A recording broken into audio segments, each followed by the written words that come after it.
कठिन था यहाँ तक पहुँच पाना? नहीं पहुँच गए आसानी से?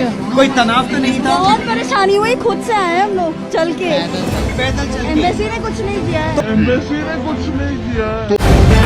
द लाइव टीवी, सच सबसे आगे। नमस्कार, द लाइव टीवी देख रहे हैं आप। आपके साथ मैं हूं आदित्य कुमार। यूक्रेन में फंसे भारतीयों को राम भरोसे छोड़ दिया गया है। पहले उन्हें कहा जाता है कि आप यहां पहुंचिए, बॉर्डर पर पहुंचिए।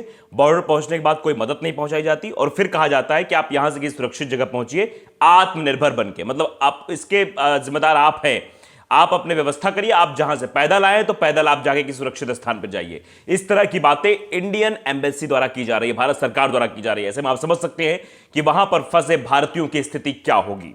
दावे बड़े बड़े हो रहे हैं, लेकिन दावों की हकीकत क्या है ये आपके सामने है। हम एक चिट्ठी भी आपको दिखाएंगे। गोरखपुर की एक लड़की ने चिट्ठी भी लिखी है और चिट्ठी में गुजारिश क्या की है योगी आदित्यनाथ से, वही बताएंगे। और बताएं कैसे फंसे हुए लोग जब वहां से निकले हैं तो आज तक पर कैसे उन्होंने बात के जरिए अपनी भड़ास निकाली है, जो उनके अंदर गुस्सा था वो निकाला, वो भी आपको दिखाएंगे। लेकिन सबसे पहले बात करेंगे उस आदेश की, उस फरमान की, जिसमें कहा गया कि आप जो है यहां से अलग जगह शिफ्ट हो जाइए, अपनी व्यवस्था आप खुद करिए। देखिए, साफ तौर पर यह ट्वीट किया गया है इंडिया इन यूक्रेन के द्वारा।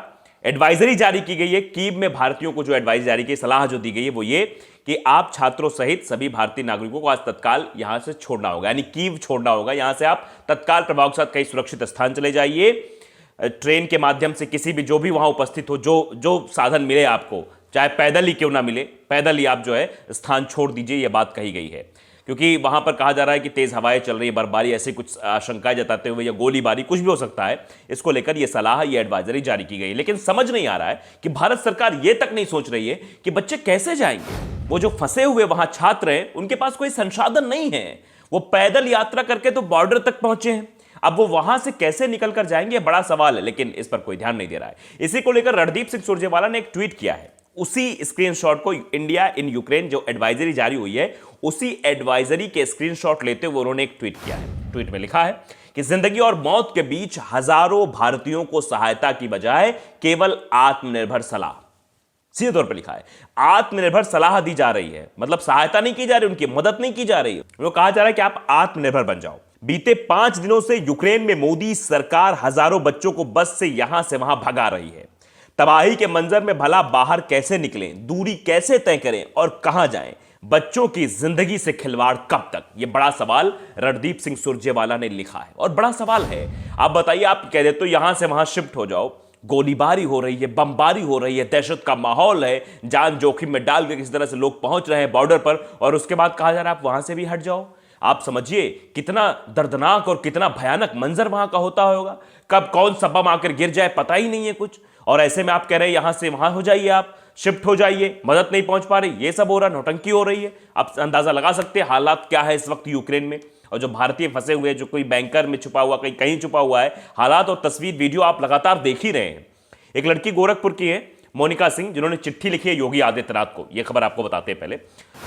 वो चाहती है कि उन्हें टाइम दिया जाए। इनकी छोटी बहन यूक्रेन में फंसी हुई है। कहती है टाइम मिला नहीं और चिट्ठी बेकार गई। चुनाव में व्यस्त नेता एक परिवार को इस तरह निराश कर रहे हैं। उस लड़की से तौर पर लिखा है कि चुनाव में नेता व्यस्त हो गए, मेरी चिट्ठी का कोई जवाब नहीं दिया गया, इसको नकार दिया गया। उसने सीधे तौर पर सारा व्याख्यान लिखा है और लिखते हुए यह बताने की कोशिश की है कि हमारी मदद की जाए। और लास्ट में लिखा है, कृपया कर उन सभी बच्चों को सुरक्षा प्रदान करें और सुरक्षित उन्हें वहां से निकालें। साथ ही इस बात पर भी प्रकाश डालना चाहूंगी कि जो बच्चे अपने खतरे पर किसी भी तरह पोलैंड और रोमानिया के पास पहुंचे, कृपया उन्हें भी शेल्टर हाउस दिया जाए। इस वक्त वहां -5 डिग्री टेम्परेचर है और बच्चे बाहर खुले आसमान में हैं। यह बात उस लड़की ने लिखी है, मोनिका ने यह बात लिखी है कि आप चिट्ठी के जरिए समझिए कि वहां के हालात क्या है, -5 डिग्री सेल्सियस। लेकिन आप तो चुनाव में व्यस्त है। सीधे तौर पर लड़की ने लिखा है कि आप तो चुनाव में व्यस्त है, आपको तो मतलब ही नहीं है भैया कि क्या हो रहा है क्या नहीं हो रहा है। 27 तारीख को लिखी गई है चिट्ठी, अभी तक इसका कोई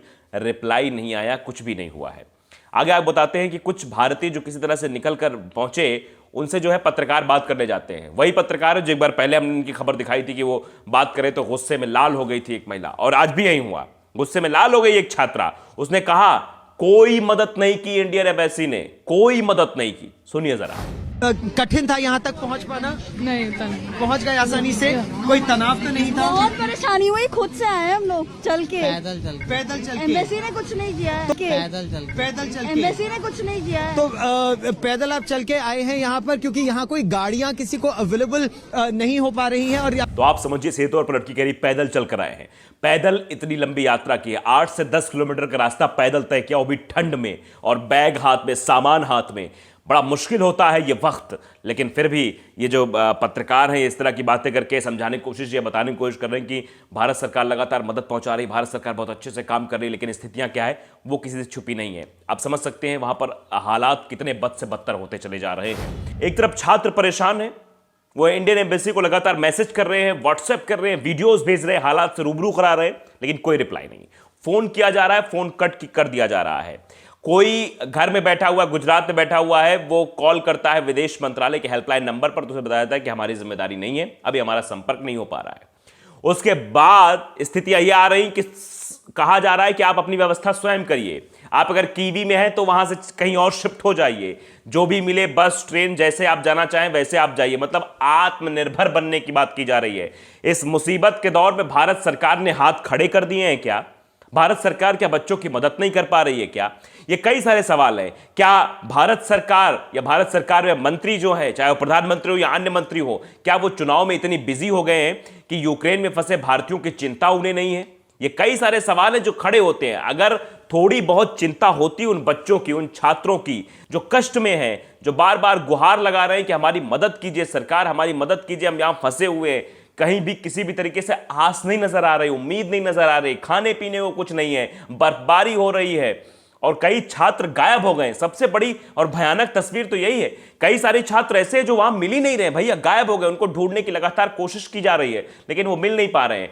ऐसे मौसम में, ऐसे सर्द मौसम में और ऐसे माहौल में जहां गोली चल रही हो, जहां पर बमबारी हो रही हो, कब कौन सी बिल्डिंग गिरा दी जाए, कब कहां पर क्या हो जाए, कुछ पता नहीं है। ऐसे वक्त में बच्चे परेशान हैं, दहशत में हैं और उनकी मदद नहीं की जा रही। वो पैदल अपना रास्ता तय करके यूक्रेन पहुंच रहे हैं, यूक्रेन के पोलैंड पहुंच रहे हैं, जहां जहां बॉर्डर है, रोमानिया, वहां पहुंच रहे हैं कि बॉर्डर से हो सकता है कोई मदद इंडियन एम्बेसी द्वारा की जाए, क्योंकि इंडियन एम्बेसी लगातार कह रही है कि आप बॉर्डर पर पहुंचिए, आपके नजदीक जो बॉर्डर है उस बॉर्डर पर पहुंचिए, हम वहां मदद पहुंचा रहे हैं। लेकिन उसके बाद भी वहां मदद नहीं मिल पा रही है, मदद नहीं पहुंच पा रही। तो ऐसे में किस पर सवाल खड़े होने चाहिए? भारत सरकार पर सीधे तौर पर सवाल खड़े होना चाहिए। अगर कीव से हटने की बात की जा रही है, सलाह दी जा रही है, एडवाइजरी जारी की जा रही है, तो उस एडवाइजरी के जरिए उन बच्चों को यह बताया भी जाए, उनको साधन मुहैया कराया जाए। वो कैसे जाएंगे? अगर वो पैदल 8-10 किलोमीटर का यात्रा तय करके आए हैं, वहां पर पहुंचे किस तरह से, कीव पहुंचे किस तरह से, कोई पोलैंड पहुंचा है या फिर रोमानिया बॉर्डर पहुंचा है, तो वहां से वो फिर दूसरी जगह कैसे शिफ्ट होगा? और दूसरी जगह शिफ्ट होगा तो वहां पर जान माल की सुरक्षा कौन करेगा? इस बात की जिम्मेदारी कौन लेगा? लेकिन यहां पर इस तरह की बातें नहीं की जा रही हैं। यहां भारत में जितने लोगों के परिजन वहां फंसे हुए हैं वो परेशान हैं। वो लगातार प्रधानमंत्री से गुहार लगा रहे हैं, रक्षा मंत्री से गुहार लगा रहे हैं, विदेश मंत्रालय में फोन करके बातचीत करना चाह रहे हैं, मुख्यमंत्री जी को चिट्ठी तक लिखी जा रही है, लेकिन किसी का कोई रिप्लाई नहीं आ रहा है। ऐसे में आप समझिए हालात कितने भयावह हो गए। नेताजी चुनाव में व्यस्त हैं, नेताजी को मतलब ही नहीं कि यूक्रेन में जो भारतीय फंसे उनके लिए उनकी कुछ जिम्मेदारी भी है, उनके लिए उनका कुछ कर्तव्य भी है कि उन बच्चों को वापस लाना है कैसे भी करके। लेकिन ये सब नहीं किया जा रहा है। हो क्या रहा है? तमाशा हो रहा है, बस सिर्फ तमाशा, बच्चों का तमाशा बनाया जा रहा है। और कुछ बेहूदे मंत्री भी है जिनके बयान भी आपने सुने होंगे, वो बेहूदगी पर उतर आए हैं, इस तरह के बयान दे रहे हैं कि वहां पर जो लोग पढ़ने जाते हैं वो क्या नहीं, वो आपने सुना होगा, उस पर मैं चर्चा नहीं करना चाहता हूं। लेकिन आप समझिए कि इस वक्त जब देश के बच्चों को वापस लाना है यूक्रेन में फंसे, तो उस वक्त जवाब ना देना, उस वक्त सिर्फ और सिर्फ आत्मनिर्भर बना देना कि अपने हिसाब से व्यवस्था करिए, आप लोग वहां छोड़िए, जगह छोड़िए, तो ये सब हास्यास्पद लगता है और ये भारत सरकार की नाकामी को भी दर्शाता है। तो द लाइव टीवी को अगर आपने सब्सक्राइब नहीं किया, सब्सक्राइब जरूर करिए, बेल आइकन दबाइए ताकि सच खबरें आप तक पहुंचती रहें। नमस्कार। द लाइव टीवी, सच सबसे आगे।